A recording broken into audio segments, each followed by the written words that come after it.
Dalawang Pinoy na nakipagsapalaran magtrabaho sa Kuwait ang umuwing bigo dahil sa pang-aabuso ng kanilang employer.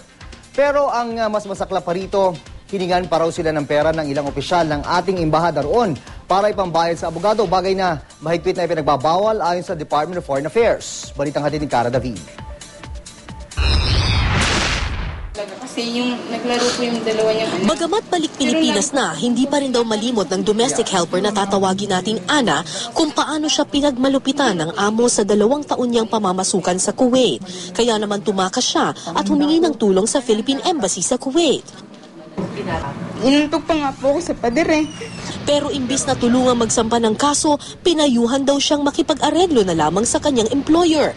Ang ibinayad ng kanyang amo sa kanya, 987 Kuwaiti dinar o halos 160,000 pesos na back wage. Binawasan pa umano ng isang opisyal ng embahada bilang pambayad daw sa abogado. Laman pa ng employer ko na ganun kalaki ang kinuha nila, galit din sila. Kasi 30% daw po, bakit daw po ganun kalaki ang loyalty? Maging si Patrick Singson na namasukang nurse sa Kuwait, hiningan din daw ng embassy officials doon ng pera para sa isang kasong isinampa niya. I was being offered by the financier spot cash of 10,000 KD that is worth 1.5 million pesos. We used the power of the embassy to threaten them para magbayad sila.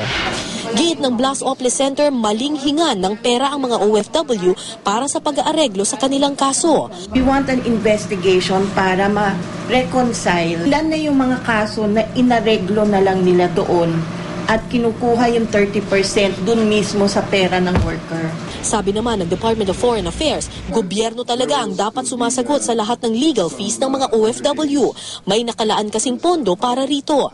Kaya iimbestigahan daw nila ang mga inireklamong opisyal at magsasagawa rin ng auditing sa embahada. There is no such policy that we have to slash from whatever is provided for as a legal fund to an OFW that certain amount is taken out from there. There's no such policy.